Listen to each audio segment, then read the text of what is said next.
안녕하세요. 행정의 달인 박교수 TV의 박재현입니다. 교수님, 오늘 어떤 내용 소개해 주실 건가요? 우리나라에 지금 체류하고 있는 외국인이 굉장히 많죠. 비자를 가지고 체류를 해야 되는데 불법 체류자의 인원이 약 한 41만 명 정도로 추산합니다. 제조업을 하는 공장이라든지 이 농촌의 농장 등등 다양한 현장에서 생활을 하고 있는데 그렇게 지내다가 주변 사람들이 이제 신고 이런 것을 통해서 보호 조치를 받게 되면 외국인 보호소에 보호 조치 된다고 이렇게 말합니다. 그게 우리나라에 세 곳이 있어요. 화성, 청주, 여수 세 곳에 있는데 거기에 보호 조치된 상황에서 보호를 일시 해달라라고 이제 청구하는 경우가 있는데 이것을 보호 일시 해제 청구 제도라고 말합니다. 오늘은 그에 대해서 설명을 하도록 하겠습니다. 불법 체류 외국인이 외국인 보호소에 보호 조치되는 과정은 어떤 건가요? 이제 경찰관이나 이제 출입국사무소의 공무원들이 어떤 그 단속을 나가서 하는 경우는 사실 많지 않습니다. 대부분이 주변 지인들의 신고, 한국인들이 신고하는 경우는 거의 없습니다. 합법적으로 체류 자격을 가지고 있는 사람도 있겠죠? 그런 사람들하고 그렇지 못한 사람들이 어울려가지고 지내다가 체류 자격이 있는 사람들의 신기를 건드리는 그런 경우가 있다는 거예요. 그럴 때 경찰 관세 신고해가지고 출입국사무소로 이제 신병 인도가 되는 이런 경우들이 있고, 물론 이제 근무를 통해서 불체자가 확인되는 경우도 물론 있습니다. 또 이제 다른 사고, 음주운전 단속에 적발됐는데 보니까 불체자다. 또 무슨 사고가 발생했는데 조사하다 보니까 불체자다. 이런 경우에 확인돼가지고 보호 지시가 되는 그런 경우들이 대부분입니다. 불법 체류자 보호 일시 해제 청구 제도란 뭘까요? 불법 체류자가 확인돼가지고 보호 조치되게 되면 이건 이제 당연히 강제 출국 조치 대상이 됩니다. 이 보호자의 증상, 이른바 이제 질병 상태가 안 좋아서 뭐 치료를 받아야 될 상황이라든지 또는 뭐 금전거래가 있어가지고 다른 사람에게 꽤 많은 금액을 빌려줬는데 못 받았다. 더 분명한 것은 불법 체류자들이 근로 현장에서 노동을 해가지고 급여를 받는 것이죠. 불체자도 급여를 받게 되어 있습니다. 임금을 받지 못한 경우가 제법 많습니다.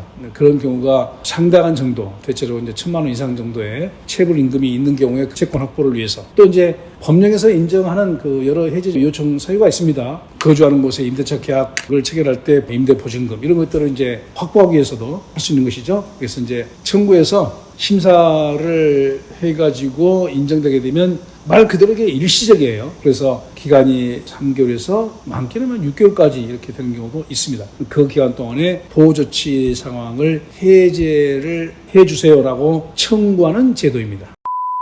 그럼 보호 일시 해제 청구는 어떤 경우에 할 수 있는 건가요? 방금 말씀드린 대로 질병 치료, 이제 심각한 그 병원 치료가 필요하다든지 체불 임금을 확보하는 또는 임대 보증금의 반환을 청구할 수 있는 그런 사유가 있겠고, 또 이제 형사사건하고 관계된 경우들이 종종 있습니다. 다른 형사사건, 폭행이라든지 성범죄의 피해자인 이런 경우에 형사사건이 진행되는 이런 경우 변호인의 조력을 받을 권리 또는 방어권을 확보해준다는 차원에서 보호 일시 해제를 청구할 수가 있죠.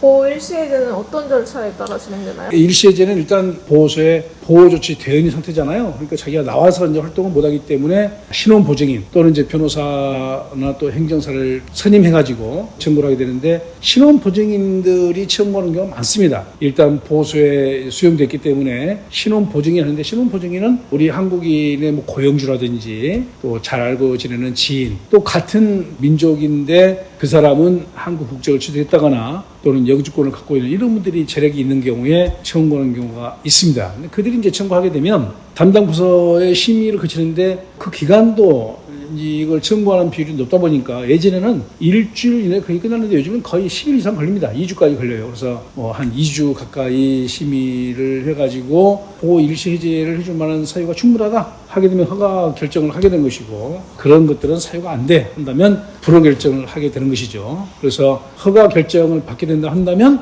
허가를 해줄 테니까 몇 월 며칠 몇 시에 어느 지역의 출입국사무소로 신원 보증인이 오세요. 그때 이행 보증금을 납부할 수 있는 금액을 준비해야 됩니다. 청구할 때 이행보증금은 관련 법령에 따라서 2천만 원 이내 이렇게 되어 있지만 출입구사무소는 거의 2천만 원을 요구합니다. 그 왜 그러냐면 보호소에서 나오는 후에 도주한 경우가 있어요. 도주하게 되면 그 이행보증금은 국고로 귀속이 되기 때문에 신혼보증인이 이행보증금을 납부할 수 있다는 그런 잔액증명서를 청구할 때 제출하게 되는데 이제 허가 결정이 나오게 되면 출입구사무소 가지고 납부고지서 받아가지고 인근 은행에 가지고 납부를 하면 납부했다는 서류를 주게 되면 다시 그걸 출입구사무소에 제출을 하게 되면 그 금액을 대한민국 정부가 보관하고 있다는 보관증을 줍니다. 그걸 가지고 있으면 나중에 이제 정상적으로 비자를 받았다거나 또는 출국할 때 그 이행보증금을 다시 반환을 받게 되는 것이죠. 그래서 이행보증금을 납부한 다음에 신병 인도를 받고 보호해제가 되게 되면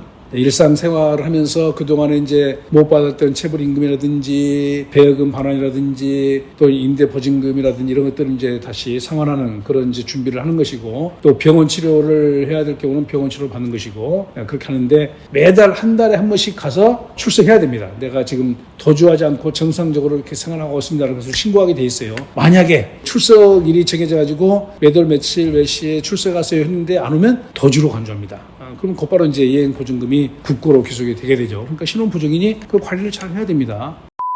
보호 일시해제 신청에 대해서 불허 처분에 대한 구제 절차 있을까요? 불허 처분을 받는 경우가 꽤 많습니다. 그 사유가 인정이 안 되는 그런 경우인데 왜냐하면 이제 보호 일시해제 신청을 할 때 사유를 좀 있는 그대로 하게 되면 안 되는 경우가 되겠다 싶으면 과장되게 하는 경우도 있겠죠. 그런 경우는 다 심의할 때 다 걸러냅니다. 질병 치료도 좀 심각한 경우여야지 무슨 뭐 이렇게 감기 치료 이런 것들은 사유가 안 되지 않겠습니까? 불허 처분을 받게 되면 그것에 대해서 행정심판을 또 청구할 수 있고 또 행정심판 절차를 거친 다음에 행정소송까지도 제기할 수 있는 기회는 남아 있습니다.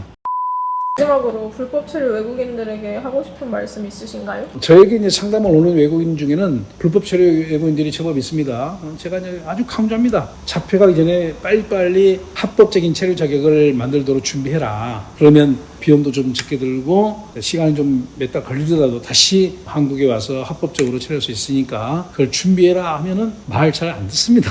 여러분들이 머물고 싶은 대한민국에서 합법적으로 체류하고 싶다 한다면 합법적인 절차를 거쳐서 합법적인 자격을 얻어서 체류할 수 있도록 준비하고 또 절차를 진행을 하시라 당부의 말씀으로 드리고 싶습니다. 오늘 영상은 여기까지고요. 다음 영상으로 만나게 되겠습니다. 끝까지 시청해 주신 여러분 고맙습니다.